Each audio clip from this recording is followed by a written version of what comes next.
boys, we are back. Welcome to another episode of Squad Talk FPL. Already, I am told Taylor Swift's second favorite football. Already, I am told Taylor Swift's second favorite.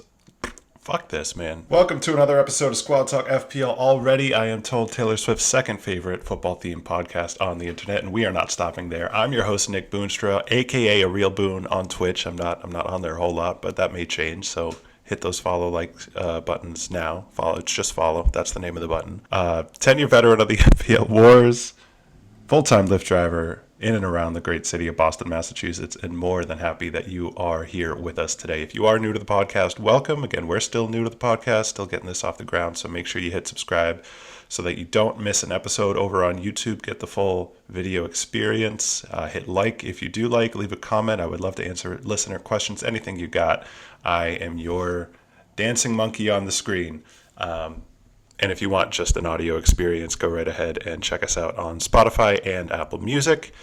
Make sure you give us a follow over there as well. And if you're new to FPL, welcome. I am very happy to hear that you have joined. What am I calling it this week? The internet's most popular browser-based, free-to-play, sports-themed cardiac event simulator. I think I've used that one already, but I'm going to stick with it. I feel good about that. I like that one. It's because it's true, because that's what we do here. It's free to play, yeah. Go ahead. As who is it? As John Lennon said himself, the best time to get Erling Haaland in your squad was 20 years ago, but the second best time is right the hell now. And it's easy if you try. New leaderboards are starting up every single game week, so it's never too late to join. There is a second chance league that starts up halfway through the season as well, so your overall rank is always going to matter for something. So don't worry about that. Get on board. Join the FPL revolution. We're happy to have you. In today's episode, I've got my script right here, and it's a week-old script. We're going to talk about that in a second because I made a boo-boo. I made a little ouchie. But in this week's episode, we are going to go through my favorite segment of the episode, Win the Week, tell you a little bit about how my life is going. We're going to review last week, which was a banger, if I do say so myself. We're going to welcome a new member to the Squad Talk League. Listen, this is a big day. Go over my draft team a little bit in the draft league, and then look ahead to this coming game week 4. So without any further ado, let's jump right into it. Now, you may be watching this or listening to this and saying, you know, Nick, you told us, you made a promise right in your very first episode that you were going to be doing this podcast for 10 weeks with an episode every single week. You might also be saying to yourself, well, if you were going to take a break, you know, the international break is probably a good time to do that. So hats off to you for planning ahead and choosing to make the international break the week that you were going to take off. I'm in the kitchen today, by the way. I don't know if it sounds any different, but if you're watching, you'll see I'm in a different environment because I just don't want to record in my room. The desk is smaller than the kitchen table, and I don't feel like it. So I regret to inform you that I both fell short of my one episode every single week goal and didn't plan ahead for the international break. I recorded an episode last week. I sat down in front of a camera, full 45 minutes. I had to wait. It took me until like Thursday. I just was really slow moving early in the week. Wednesday was off. I hate Wednesdays. Worse than Mondays. Wednesdays are just the worst day ever invented. And I don't know. I sat down in front of a camera, in front of this microphone, recorded for 45 minutes, OBS open, hit and then went to edit it Friday morning. I was like, well, a late episode, I guess, is better than no episode. So at least it's something. And again, it's the international break. So if the timing is off a little bit, then that's okay. And proceeded to find out upon attempting to edit that I just had no audio, that none of it recorded. I don't know why. I don't know what I did. I don't know what I did wrong. I don't really know what I'm doing right this time either, because I've already done a couple test runs and I've got audio here. So that's a good thing. I guess I did something better, but we're definitely going to be making sure in the future that the same mistake is not made, because that was not fun to realize. So you guys got a week off. You didn't have to listen to me for a week. So hats off to you for that.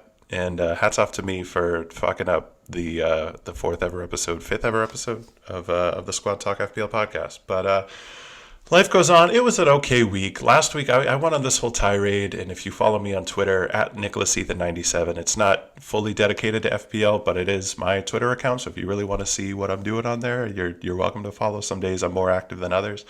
And I went on this whole tirade about how upset I was that I'm a Lyft driver. We started getting payouts to buy health insurance, and it was a lot more complicated than I think it should have been or needed to be. That was disappointing. That was frustrating. It got done. I got health insurance. It's really not worth all the time and energy that I put into complaining about it. It is what it is, and now I can finally go see a doctor for the first time, and I don't know how long. It's genuinely been a while. I've had this pair of glasses for a fucking over a decade, I think.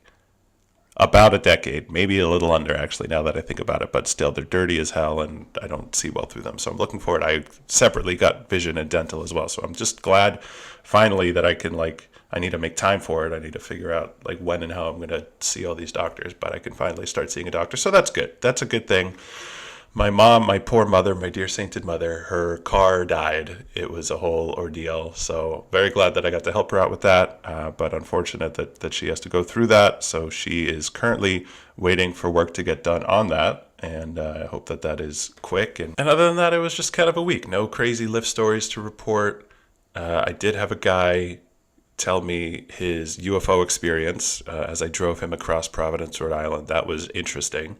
It's just something moving really fast in the sky. You know what I mean? I don't know what else to say. He had a whole story, and God bless him for it. So I'd say what I said last week was we made the best of what the week gave us. I think we're winning this week. I think we're doing all right. Again, slow moving Monday and Tuesday, but that's because we're getting other things done, and those are good other things. I just got back from going food shopping, which is a lot better financially and a lot better nutritionally than just going out on the road all the time and eating fast food all the time. So I'm trying to do a better job of that. So that's going good.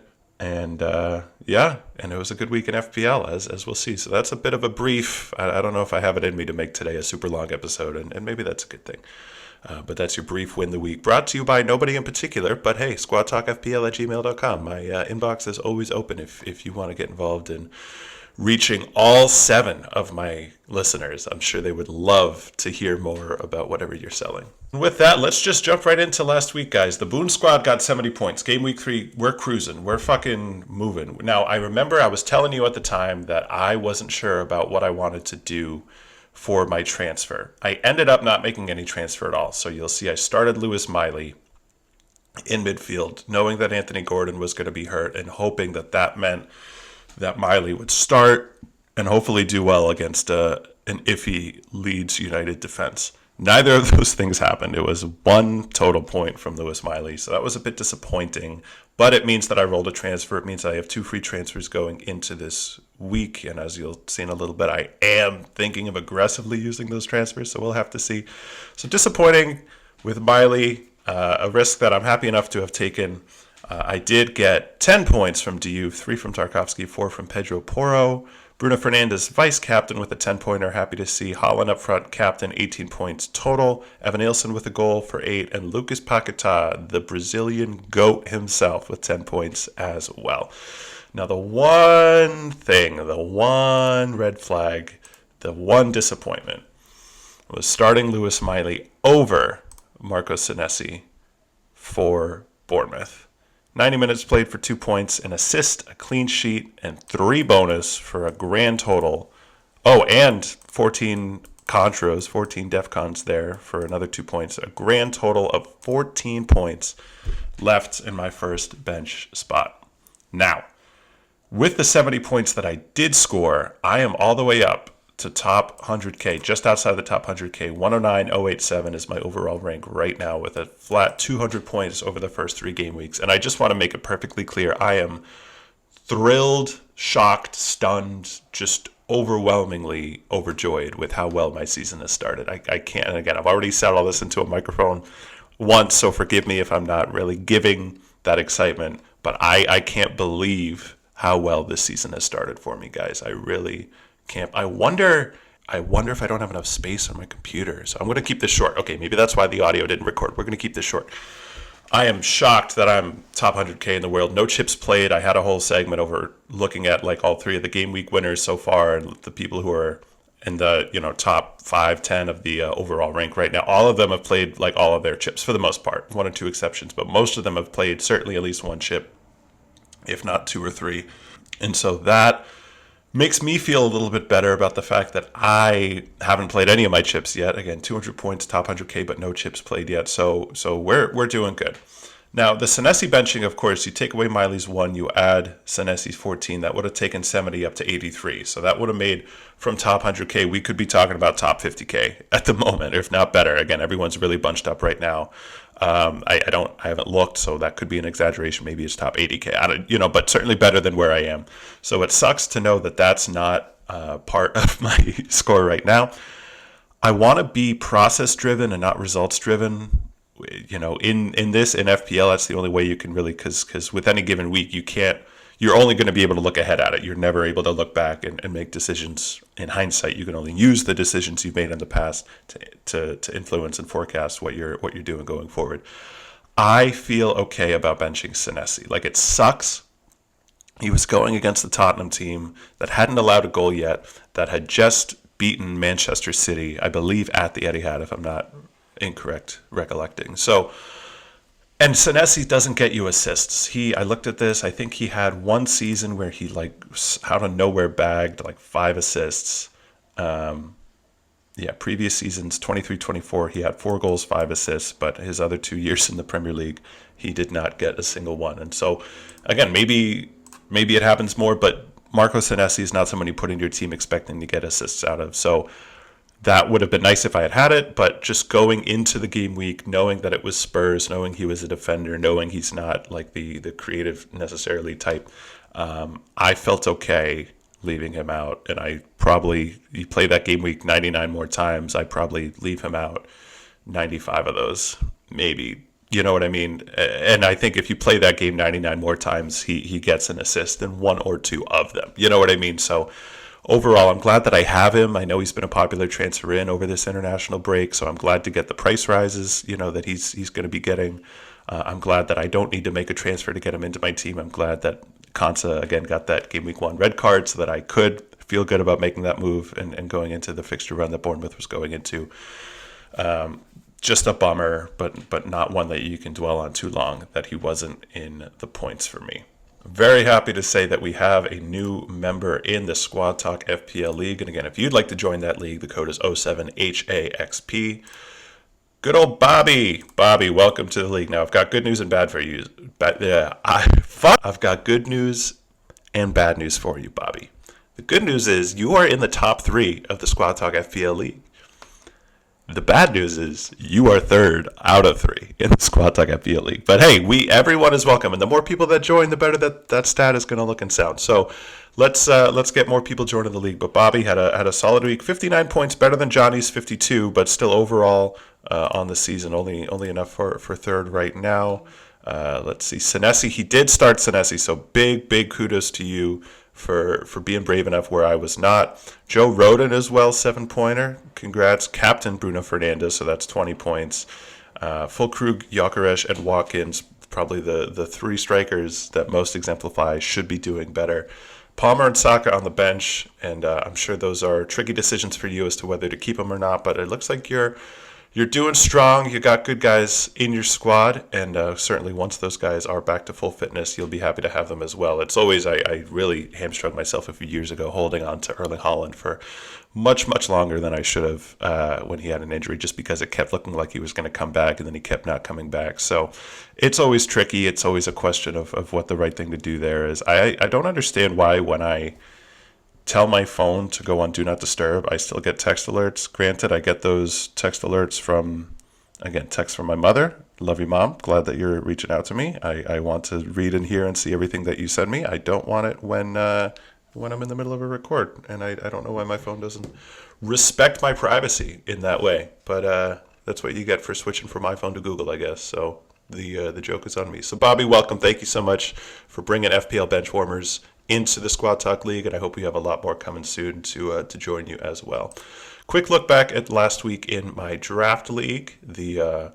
immaculate and world famous CT doesn't know how to join. I am still in first place. I'm very happy to say 46 points, all for my defense. I did start Senesi here, as well as Diouf, Tarkovsky, Poro, and then Dan Byrne with a 6-pointer was the only defensive change from my draft team to my classic team.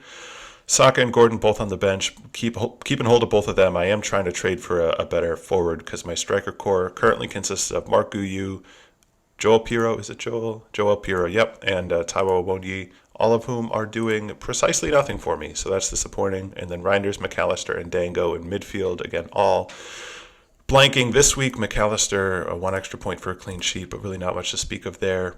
But I'm happy to have him anyway going forward. McAllister is a bit of a minutes question mark, but Dango and Reinders certainly 2 guys that I'm happy to have at the moment. Did try offering a trade to move out Pedro Porro and bring in Chris Wood with a little bit of ballast each side to make that work. But I believe it was Aiden was not super excited about that trade idea. So what are you going to do? I may or may not have some waiver wire moves stashed away for the deadline later this week. But I know Johnny listens to this, so we're gonna keep that under wraps. And that brings us to looking ahead to this next week for my classic team. I haven't made any transfers yet, and again, I'm glad that I haven't, especially given how the whole microphone kerfuffle fiasco went. So still looking at the same 15 players at the moment. And again, just for my audio listeners, that is Pickford and Dubravka as my goalkeepers, Senesi, Tuanzebe, Tarkovsky, Pedro Porro, and Diouf on the back line. Salah, Bruno Fernandes, Lewis Miley, Kudus, and Lucas Paquetá in my midfield. And then up front, Erling Haaland, Evan Nilsson, and Mark Guyu for a... with the 0.5 million in the bank, I think I'm looking at a squad value of like 100.1. I think the price rises, price falls are all balancing out to give me a slightly net positive squad value so far.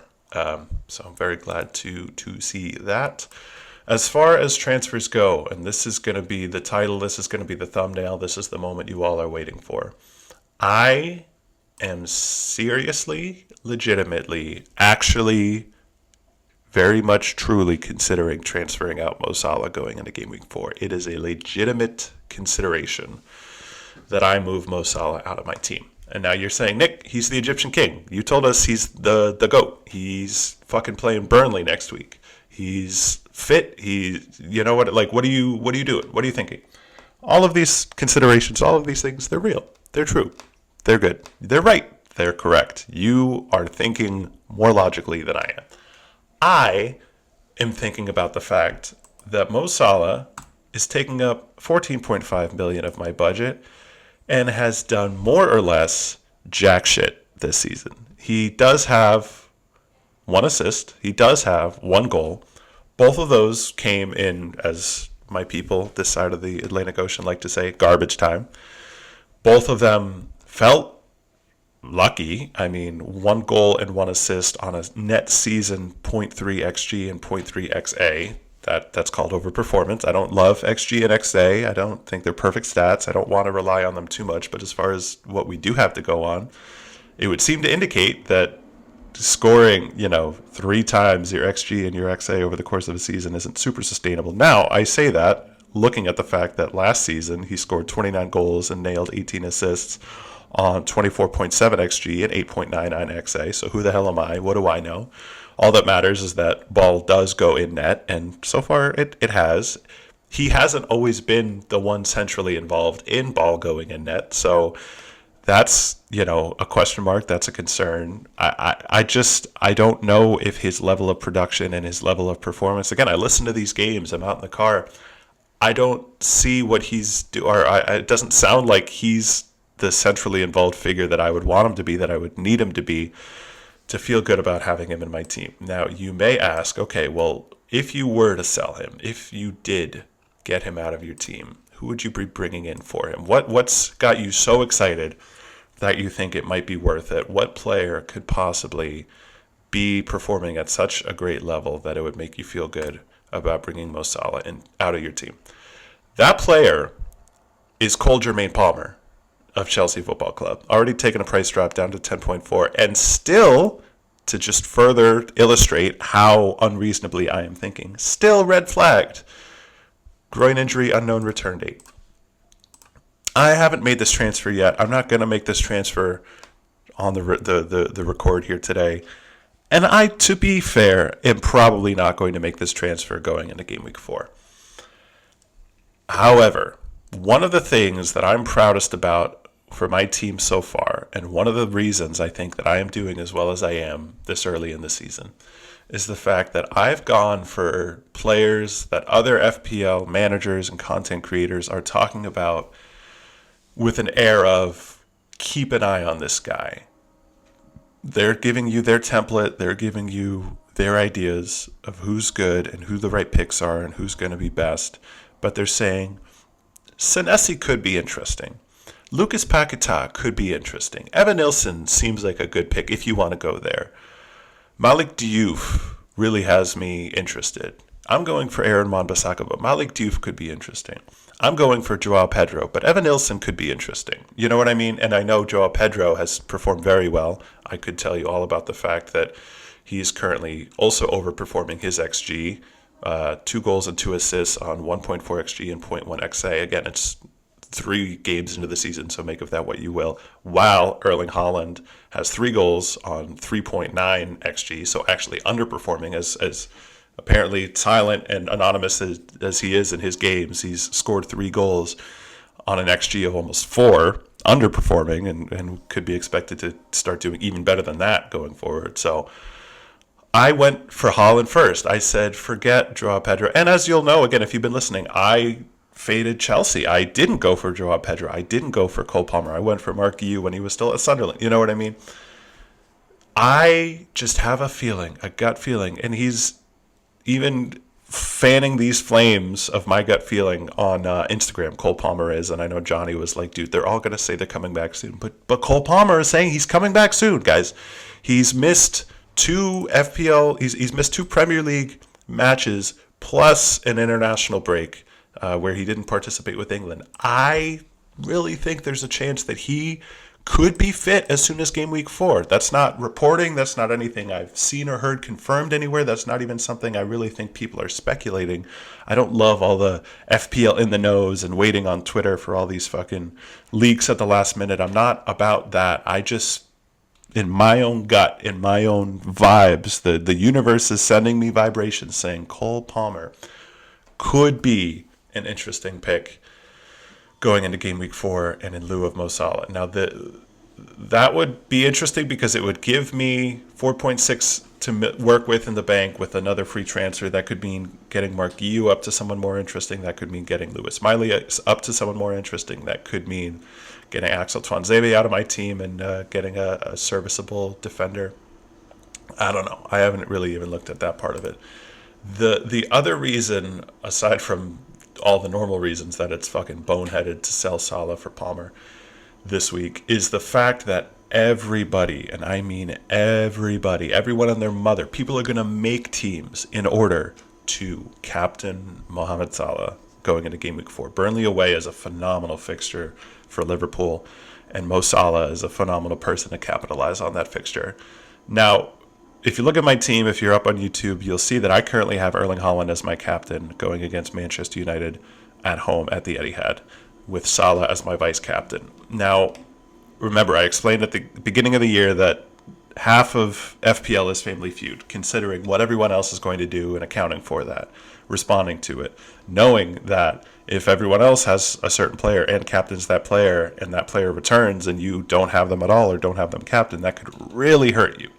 So even though I don't totally believe in Salah right now, and even though I'm tempted to outright sell him going into this game week, there is also a much more reasonable part of me, a part of me that's very happy with my rank and wants to do everything I can to protect it, that thinks it would make a lot of sense to just bite the bullet, play with my head and not with my heart, and captain Mo Salah against Burnley, give the vice captaincy to Erling Haaland, and just walk away and say, this is the right thing to do, this is the best thing to do, This is the wise thing to do. Use one free transfer, again, get Twanzebe up to somebody serviceable, and then just say, okay, we go into game week 5 still with, that would still be 2 free transfers and with more time to make a decision, knowing how the Burnley game went. I want to captain Haaland again just because he's doing so well. I don't totally believe in the Manchester United defense. Certainly whatever Bayendier or whoever their goalie is at this point is not promising. Haaland has been promising, again, a strong start to the season, underperforming his XG. I just can't stress enough the number of people right now that are like, how do I get Haaland in my team? He's already here. You could have started with him. Some of us did. Just saying.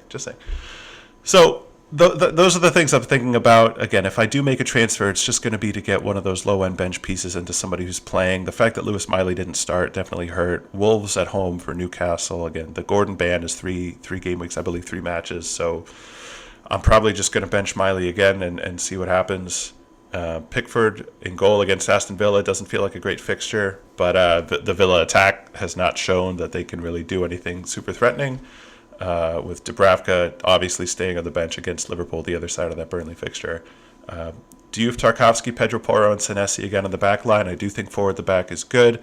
West Ham have Tottenham at home. That's probably going to mean goals, I would expect. I wouldn't be surprised if Kudu scores on his return to the London Stadium. I just feel like that's probably written in the stars, so to be fair, I'm glad I have him. But Diouf, it's just 100% going to be attacking returns. And who knows, maybe he nabs his goal this week. He's had his chances. He's come close different times. I'm thrilled that I didn't even connect these dots. Like, as I'm recording, the news broke earlier today that Nuno got fired by Forest. So not only did we win fucking 3-0 against Forest, we got a manager fired. And obviously that's a misrepresentation. A lot of other things happened with Nuno and with Marinakis. So obviously we didn't get him fired, but we got him fired. So shout out to the Football Cliches podcast, one of my absolute favorites, for calling the Nuno getting sacked first and Ange replacing him at Forest. I just, when I heard that, it sounded so right.